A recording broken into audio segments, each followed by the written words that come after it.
Hey gang, Sally here. Hope you're having an amazing and fascinating day. I know I am. Hey, what do we have coming up for you today? Pretty cool. I think you're really going to enjoy it. But first, let's be right up front and thank you so much for watching my videos. I truly appreciate you taking the time to do that. And I have had, it's been kind of unusual. I talk often about the fact that YouTube spontaneously unsubscribes people. And it happened to me. I lost over a dozen subscribers in one day, and it was not a day that I had published anything. It was just bizarre. All of a sudden, more than a dozen subscribers were gone. And since I'm only like 1,630 subscribers as I'm recording this right now, that was a pretty big loss. So, if you think you're subscribed, thank you so much. But double check also to make sure that you truly are subscribed, because as I said, YouTube unsubscribes people. Don't forget to click the notification bell so you get notified every time something is going on. And in fact, I'm recording this introduction the day after Christmas of 2024 for a video that I shot on August 30th of 2024, many, many states away. So, which is kind of fun actually.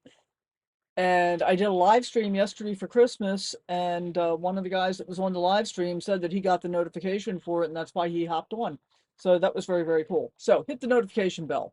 If you haven't subscribed, you've watched this far, so please think about subscribing. All right, enough of that stuff. Let me tell you what we're doing today. So, I've got a driving video that corresponds with this, of course, as I have been doing for the past month or two. And I traveled from Fort Stanwix in Rome, New York, ultimately to Lock 7 near Schenectady, New York. And I actually stopped at several other locks along the way trying to decide where it was that I was going to stay. So I'm camped on the Erie Canal, and the whole lock system thing is really fascinating. I had thought that it was still being used for commercial stuff. I was way wrong. No big shock there. Apparently, the last commercial vessel through the Erie Canal system was in 1994. So now it's all used for pleasure craft. And as you'll see in this video, the thing that occurs to me is it's a pretty expensive undertaking for pleasure craft.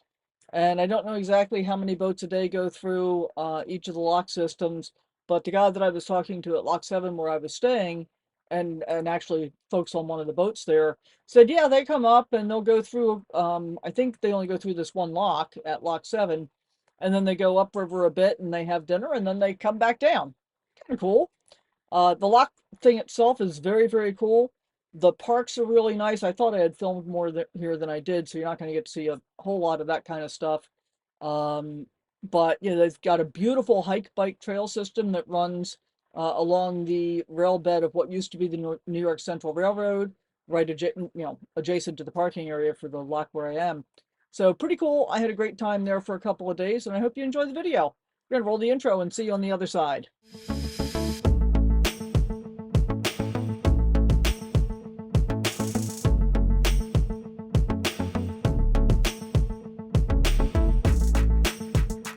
So we got a picnic bench, a picnic table, and a barbecue grill, and a porta potty, and a dumpster. And then over here we got the canal, and all these places for people to be able to tie up and then climb up the ladder. And it does look like we've got somebody camped down there, so that's pretty cool. Kit, come, leave the goose poop. He's a goose poop fan. And I'm assuming it's okay to walk along here. I'm going to go ahead and do it and see if I have to ask for permission. But I want to show you the other side, because this is the canal system with locks. So you can see what the water level is here. But then, to get to the next level, they flood. Let's walk one down here so we can get a look at it. You see all the gears and stuff.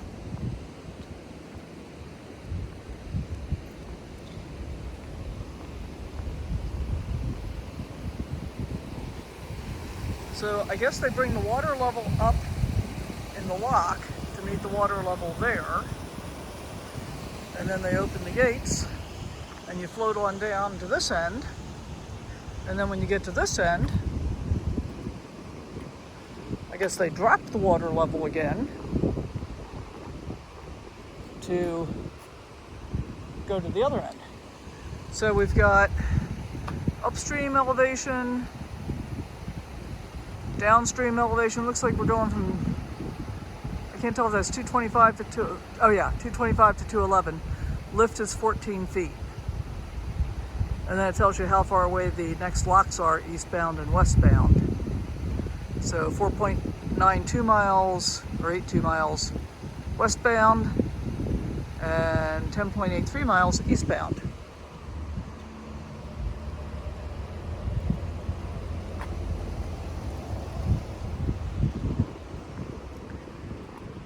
But then I want to show you this part too.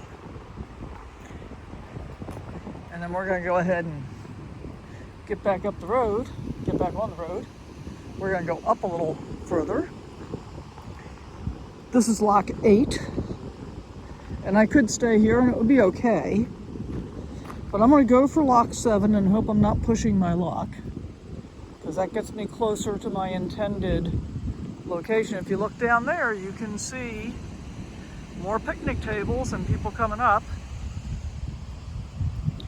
So basically they've turned all these lock areas into parks and stuff. We're going to try one more, but look at all the water flowing through there. How cool is that? And I parked up over here. Kit, come on, let's go. I parked up over here thinking I might stay, but I'm not thrilled about parking directly under high tension lines.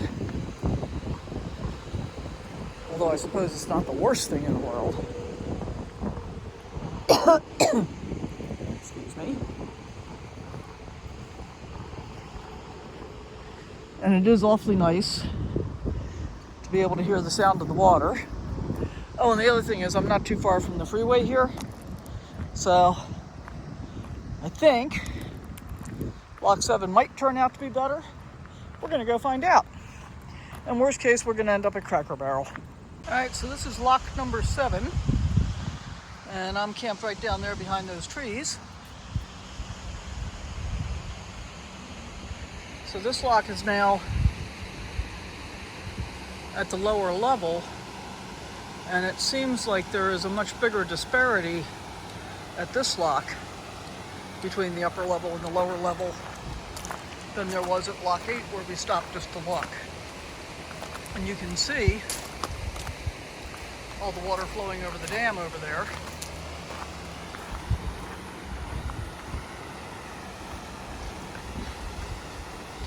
So I'm planning to stay here for 2 nights. The website says you can stay for a maximum of 48 hours. Oh, and there is a dumpster here. Cool. My asparagus went bad. And I just as soon not have to carry it around with me forever. So I'll walk that over at some point. And there's another big parking lot up over here.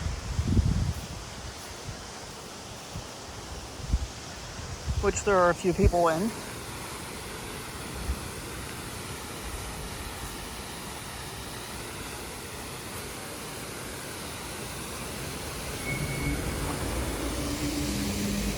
Oh, look. Here's somebody coming in. Kit, stay with me. Stay.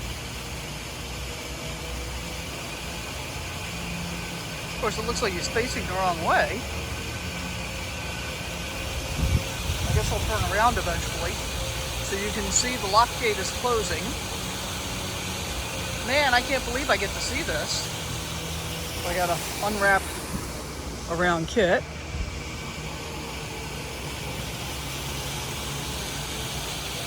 Look at that. And they keep trying to push themselves off the wall. So I guess we're going to find out. how fast the water rises when they open these gates. I mean, I imagine they don't let it all in at once, but what do I know? Let's back up here a little bit. Man, it's like I got here at the perfect time.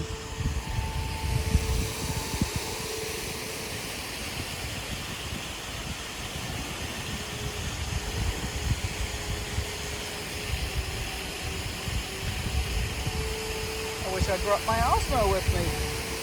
I didn't think there was going to be anything I really wanted to film, though. So right now the water is just leaking.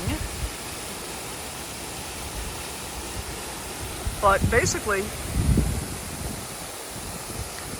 looking at the lake up there, I'm not sure if you can see it or not, I would say the water level of the, not lake, of the canal up that way is probably 4 or 5 feet lower than the top of this dam. Oh, so I think this guy who was operating that gate down there has to walk all the way down here and operate this gate. Cool. Okay, so we can hear the gears turning.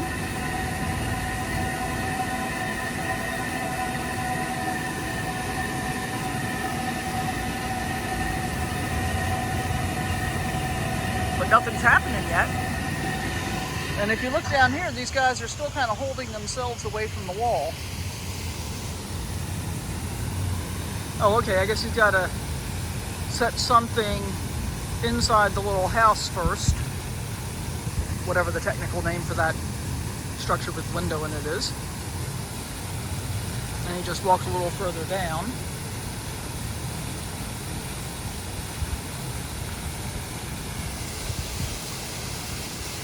Oh! Okay, you can definitely see the water rising. But where's it coming from?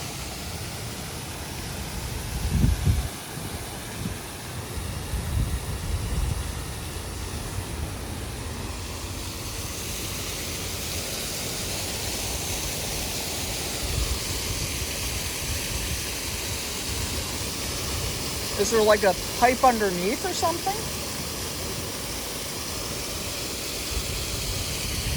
Because look at, gotta be.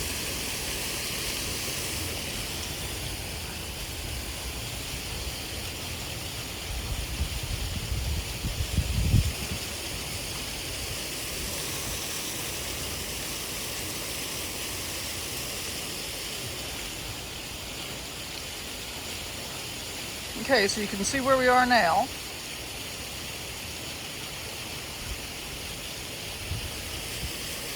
Actually, it's probably easier to see looking down here.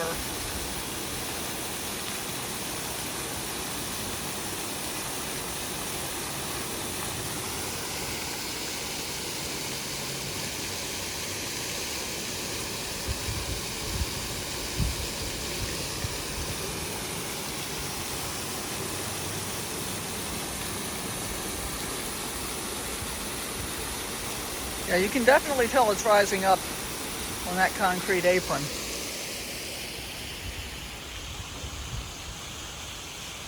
Pretty interesting. Okay, look, now we are above the level of the concrete apron. Okie dokie. So now I'm not taking pictures of him. He's walking out to the middle. And maybe all the way to the other side. Yep. But he doesn't want to be in video. And that's cool.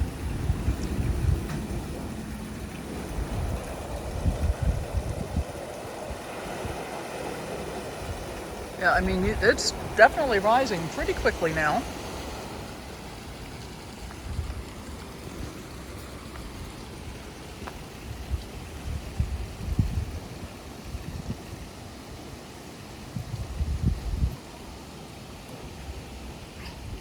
So now he's walking down this side. So we'll see what happens next.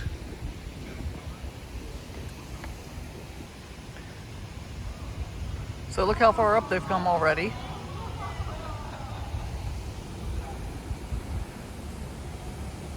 And it almost seems like it's rising faster now.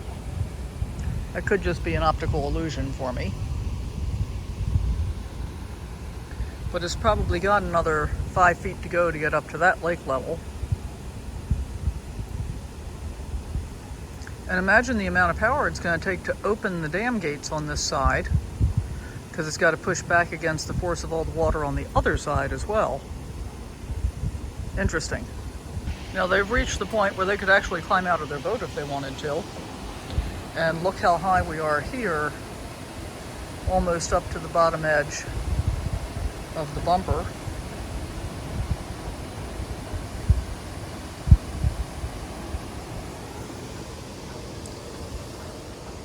And we've got a, I guess a depth gauge over there.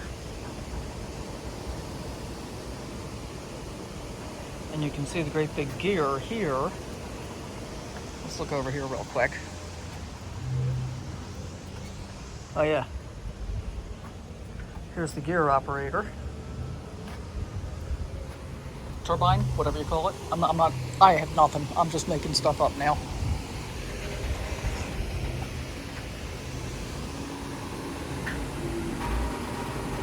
Okay, we're up to the bottom of the bumper.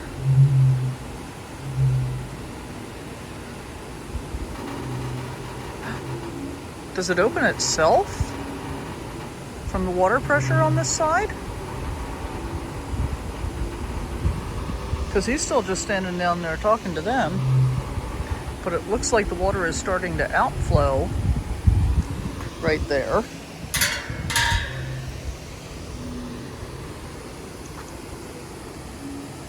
Right at the V. I don't know if you can see it or not on film. I'm sure they have to, like, operate the gates.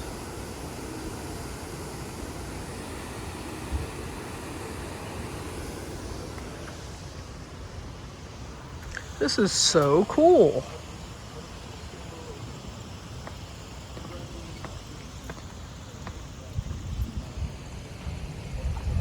Look at that. So, back in the little house right there. And now he's opening up the gates. You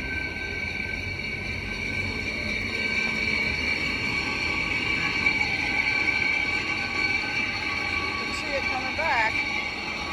See the gears spinning. Look at that. Well, that looks easy as pie. And here comes the boat.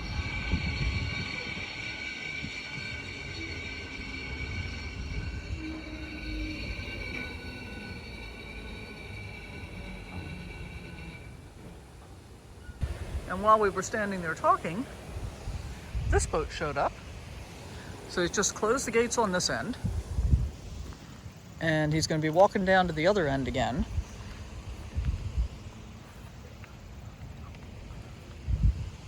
And then he's going to have to drain it and open up the other end. Okay, so now we're letting out slack on the lines and opening up the valves to drop the water level, and you can see it going down.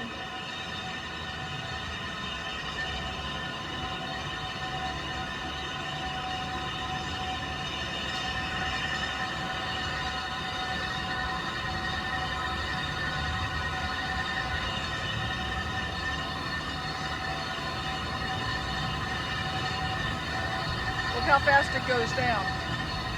And I wasn't filming at that moment, but there are a couple of people down there at the end that are fishing, and he yelled out to them that he was opening up.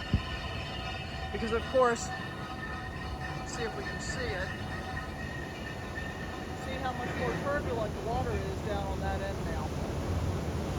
So it's rising down on that end, dropping here of course. And then the other questions I don't know the answer to yet is what is the lift differential from the west side to the east side?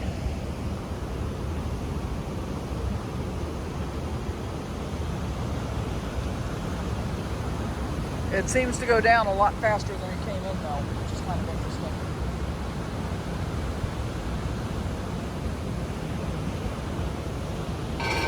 Here we go. And see, these actually open faster too, because there's nothing holding them back. They don't have the pressure of the upper end to make it harder for them to open.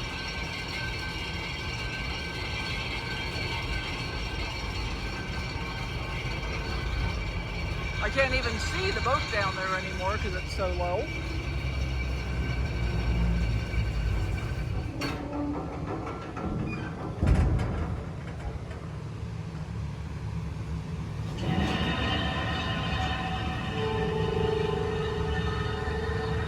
There they are. They look so small now.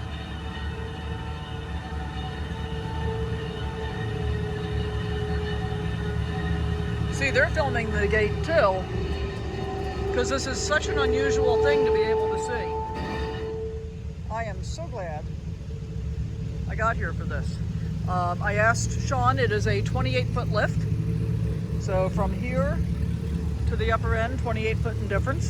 Very cool. Just to finish it off, we were up top there on the other side of that blue structure. And this is with the gates closed on the lower end, so this is what he calls the neutral position. Gates are closed on both ends, all the valves are closed, and so the water level inside is the same as the water level out here. And then we got a couple people down here doing some fishing, and I'm wondering where the guy that came with his kayak in that black truck up there in the parking area where I am.